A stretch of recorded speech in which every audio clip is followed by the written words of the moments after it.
Ready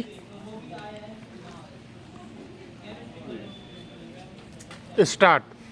महोदय, हाल की परिस्थितियों ने हमें मजबूर किया है कि हम तकनीकी निर्भरता के लिए पूरा प्रयास करें।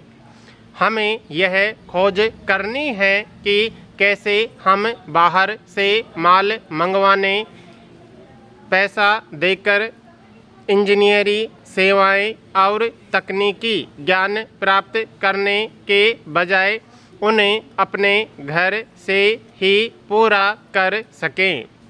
खोज करने की, संशोधन और सुधार करने की तथा नई चीज़ों को अपनाने और संभाल कर रखने की कुशलता से हमारी प्रगति जुड़ी हुई है। हमारा सौभाग्य है कि हमारे पास कुशल वैज्ञानिकों, इंजीनियरों और मशीनी काम करने वालों का खजाना है। दुख से कहना पड़ता है कि हम अपने साधनों का पूरा और सही उपयोग नहीं कर पाए हैं। इसमें हमारी बहुत हानि है। हमारे वैज्ञानिकों और इंजीनियरों को जब भी अवसर दिया गया, उन्होंने अपनी योग्यता के प्रमाण प्रस्तुत किए।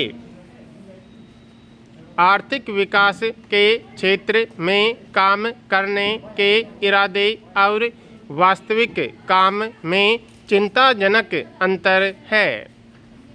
सरकारी कामकाज के सारे क्रम में हमें दिलेरी से उन सब आवश्यक और दूर तक प्रभाव करने वाले उपायों को अपनाना होगा जो इस अंतर को दूर कर सकें। व्यवस्था और शासन में संगठन के नए नियमों, नवीन यंत्रों और तरीकों को हमें अवश्य अपनाना होगा। सरकारी मशीनरी से अधिक क्षमता, जल्दी से जल्दी काम पूरा करने की भावना और जनता की आवश्यकताओं के प्रति अधिक सहानुभूति पैदा करने के लिए हमारा यह प्रयत्न होगा।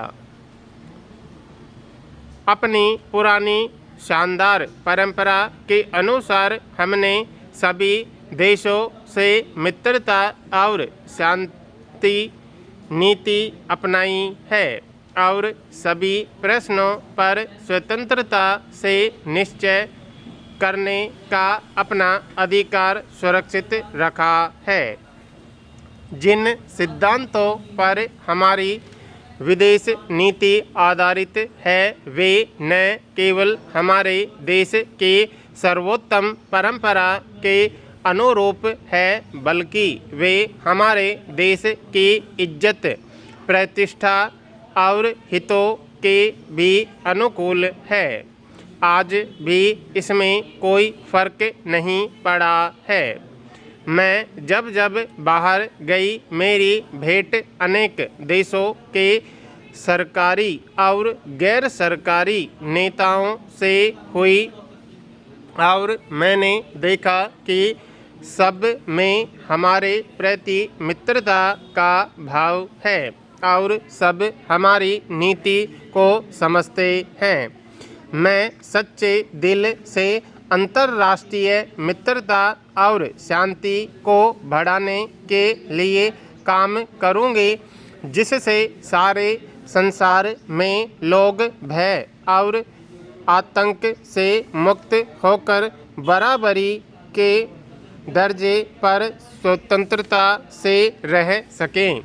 अपने पड़ोसी देशों के साथ विशेष रूप से अत्यंत मित्रतापूर्ण संबंध रखने की कोशिश करेंगे और जो भी विवाद उठेंगे उन्हें शांति से निपटाने का प्रयत्न करेंगे।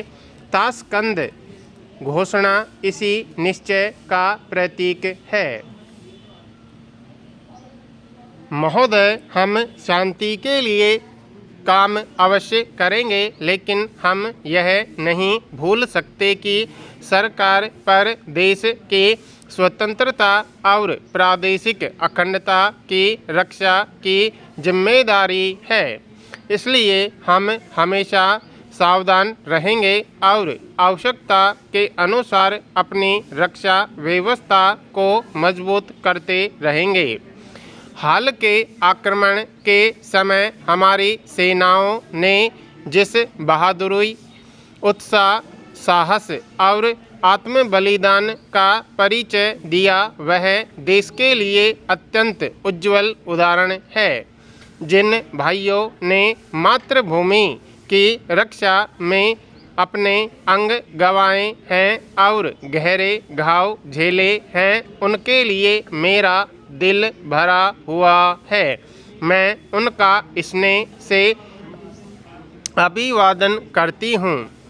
जिन वीरों ने देश के चरणों में अपने प्राण अर्पित कर दिए हैं, उन शहीदों को मैं श्रद्धांजलि देती हूँ। मेरा दिल उनके घर के लोगों के साथ है। हम शांति चाहते हैं क्योंकि हमें एक और लड़ाई लड़नी है। यह लड़ाई हमें लड़नी है गरीबी से, बीमारी से और अज्ञान से। हमने अपने देश के लोगों से जो वायदे किए हैं, उनको खाना, कपड़ा, रोजी और मकान देने का, उनकी शिक्षा और स्वास्थ्य रक्षा का प्रबंध करने का, इन वायदों को हमें पूरा करना है। हमारे देश में जो कमज़ोर लोग हैं, जो पिछड़े हुए हैं, जो अपने अधिकार से वंचित हैं और जिनकी देखरेख की और सामाजिक सुरक्षा की विशेष ज़रूरत है, उनका मुझे हमेशा पहले ख्याल रहा है और रहेगा। हमारे देश के नौजवान लड़के लड़कियों को भी और ज़्यादा अवसर मिलना चाहिए। साथ ही उनको यह भी समझना चाहिए कि वे देश को जो आज देंगे, वही कल उनको मिलेगा।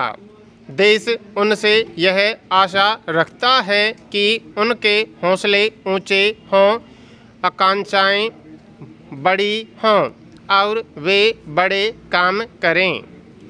विज्ञान की, कला की, साहित्य की, विचार की और कर्म की दुनिया उनके सामने खुली है, पड़ी है। उनके सामने अपार क्षेत्र हैं। उन्हें नई मंजिलें तय करनी हैं, नई चोटियों पर चढ़ना है और नए लक्ष्य प्राप्त करने हैं। हमारा कोई भी धर्म हो, हम कोई भी भाषा बोलते हों और हम चाहे किसी भी राज्य में रहते हों, हमारा राष्ट्र एक है, हम एक हैं। आइए हम सब किसान और कामगार, अध्यापक और विद्यार्थी, वैज्ञानिक और शिल्पी, उद्योगपति और व्यापारी, राजनीतिक कार्यकर्ता और सरकारी कर्मचारी सब मिलकर प्रमाण पत्र से काम करें और देश को आगे बढ़ाने में सक्रिय सहयोग करें।